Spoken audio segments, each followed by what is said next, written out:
Hello, and welcome to The Serrated Edge, an Australasian Humour Studies Network podcast. On this podcast, we speak with early career researchers and graduate students working in humour studies.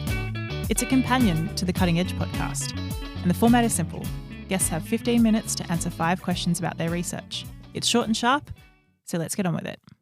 My name is Till Knowles, and I'm a PhD student at Monash University looking at performance comedy and suicide jokes. And today I'm joined by Dr. Bradley J. Dixon. Hey, Bradley. Hi, Till. Thanks for having me. No problem. Thanks for being here. Bradley is a writer and early career researcher in media at RMIT University. He recently completed his PhD in parafictional persona in the comedian comedy, or comedians playing themselves in fiction. So, with that little summary, can you give us 3 words that summarise your research? Sure. I think I'm going to flip the order of terms in that little description of my thesis. So I'll start with my first keyword is comedian comedy. That's kind of the field of media in which I'm most interested. So comedian comedy is sort of theorized as a genre, or perhaps a mode, a form of comedy media in which a comedian's persona is very integral and important to the effect and interpretation of that media. So it was a term that was first kind of proposed to describe the films of comedians like Charlie Chaplin and Mae West and people like that. So when you go and see a Mae West film, Mae West is usually playing a character, but on some level she's kind of also playing herself. So that's very broadly the field of comedy that I'm looking at. But more specifically, and this is my second keyword, I'm interested in parafiction. So parafiction is a term that first arose in literary studies. It was kind of proposed by Carrie Lambert Beatty to describe texts that have, as she describes, 1 foot in the field of the real. So somewhere operating and existing somewhere between reality and fiction. They interact with the real world in some way. Maybe they feature characters from the real world, that sort of thing. And so I'm applying that to comedy media texts. So films, TV shows, podcasts, web series, other things that operate or exist somewhere between reality and fiction. And usually the element or the location in which that indistinction is most obvious is in the comedian themselves. So if a comedian plays himself in fiction, that's kind of a rupture in the usual distinction that we see between reality and fiction. And so my third keyword is persona. So I'm very interested in comedians' personas. Obviously, when a comedian plays himself in fiction, they're kind of virtualizing or fictionalizing their comic persona and putting it up on the screen. Or online or wherever it's going. And so persona studies is kind of my discipline. I sort of draw from some of the methods and techniques of persona studies to study, the comedians that I'm interested in. Yeah, thank you for that. And thank you for the examples. So why are you interested in comedians, and specifically why humour is question 2? Comedians maybe have always been, as long as comedy has existed as kind of a discrete and distinct form of media, comedians have always been at the forefront of tensions in how we think about concepts like the self, persona, performance, creativity, all these things. Comedians tend to be very much on the forefront of questioning some of those things. So, you can go back to comedians in the 50s during the era of what Cliff Nesteroff calls stand-up comedy's great change, when Lenny Bruce and Mort Sahl and comedians like that started to adopt a first-person sort of confessional or autobiographical perspective in their comedy for the first time. Not exactly for the first time, but you know what I mean. Yeah, that's what it's kind of recorded. Yeah. Yeah. And ever since, comedians, it's very widely recognized that persona is crucial to the practice of being a comedian. Comedians are encouraged from very early in their career to adopt a persona, develop their voice, that kind of thing. So comedians are very self-conscious about how they use and how they deploy their persona. And so for me, as somebody who's interested, more broadly in ideas of the self and performance and persona, comedians are a really useful group to study in that respect. Yeah, definitely. I can see all of those connections really clearly. You're doing such a good job of explaining your research interests. You mentioned in the answer to the first question that you use some methodologies from persona studies. Can you talk a little bit about your research methods? Sure. So I'm maybe a little bit different to most persona research in this respect. Persona studies is a relatively broad field now, but it emerged out of celebrity studies, the study of kind of stardom, over the last decade. And so I really draw from the tools and techniques of celebrity studies to inform how I understand and how I interpret, how I read comedians. And so essentially the major method that I use is textual analysis. I treat comedians as texts, and I interpret them as you would a film or a TV show. I consider, a comedian and their career, their persona as texts. And what this does, what this is useful for is recognizing that comedians have a certain level of agency and intention in creating and deploying their personas. They are very intentional, as I was saying before, about their personas.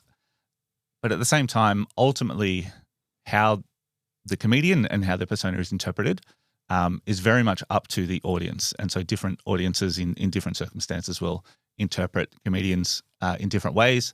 And so persona studies is really useful to sort of bridge the gap between those two ways of thinking about comic persona. What we might call, producer-oriented and audience-oriented approaches. Persona studies kind of does both. Yeah, that's really interesting, and such a necessary part of studying comedy is considering the audience as well as the comedian. Yeah, for sure.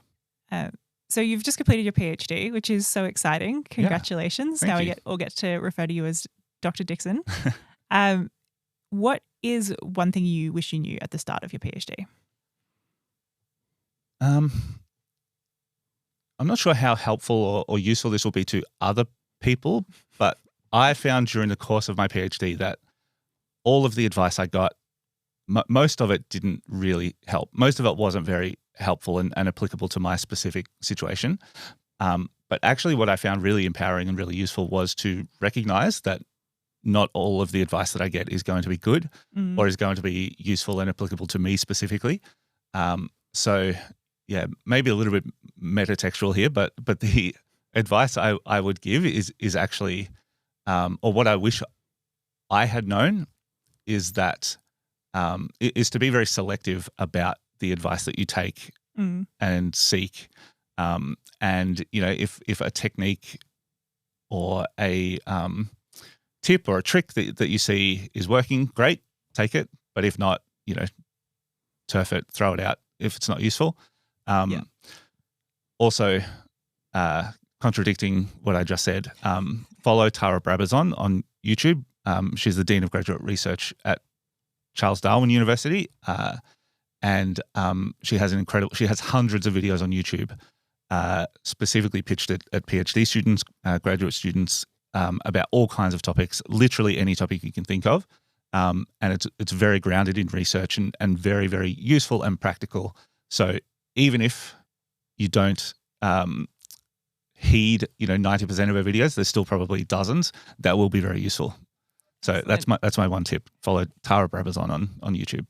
Thank you. I am going to be using that tip personally.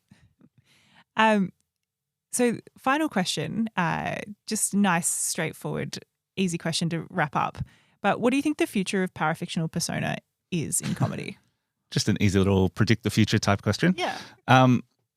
Well, as I was saying, comedians, I see comedians as existing on the forefront of a lot of tensions and distinctions that we see in media performance, distinctions between the self and the persona, distinctions between reality and fiction, even like the location of performance, online versus in person, all these sort of distinctions and questions and categories that traditionally have been very central to questions of media broadly. A lot of them are breaking down. A lot of them are finding new tensions and new distinctions as media kind of further both fractures and converges in really interesting ways. So I believe and still think that comedians are quite useful objects of study in that respect, for precisely the reasons I was saying before. Comedians continue to play with their own personas, present themselves in different ways. Just recently, there was a lot of discourse around Gerard Carmichael reality show, and the extent to which Gerard Carmichael is himself when he's playing himself in what is presented as a documentary, but also the extent to which he's himself when he's on stage, truth in comedy, whether it's okay to tell the truth or to lie, to what extent comedians are expected to lie, all those sorts of questions continue to be very relevant. And also I'm quite fascinated by a few recent TV shows in particular that very explicitly break down and play with the distinction between reality and fiction, or documentary and fiction.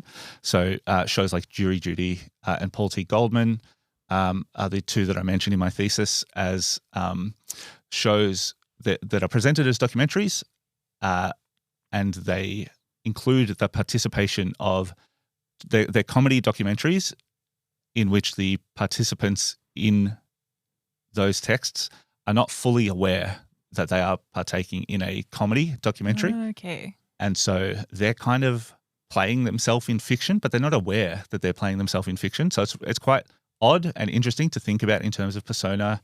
Are they also audio? Oh no, that's a sixth question. But I really want to know: are they also audience members? In what sense? Well, if they're witnessing comedy, are they unwitting audiences? It's so. Paul T. Goldman is fast. The sixth episode of Paul T. Goldman, it is actually revealed to Paul T. Goldman, the main sort of character person. So the sixth episode wasn't shot until the show had begun airing.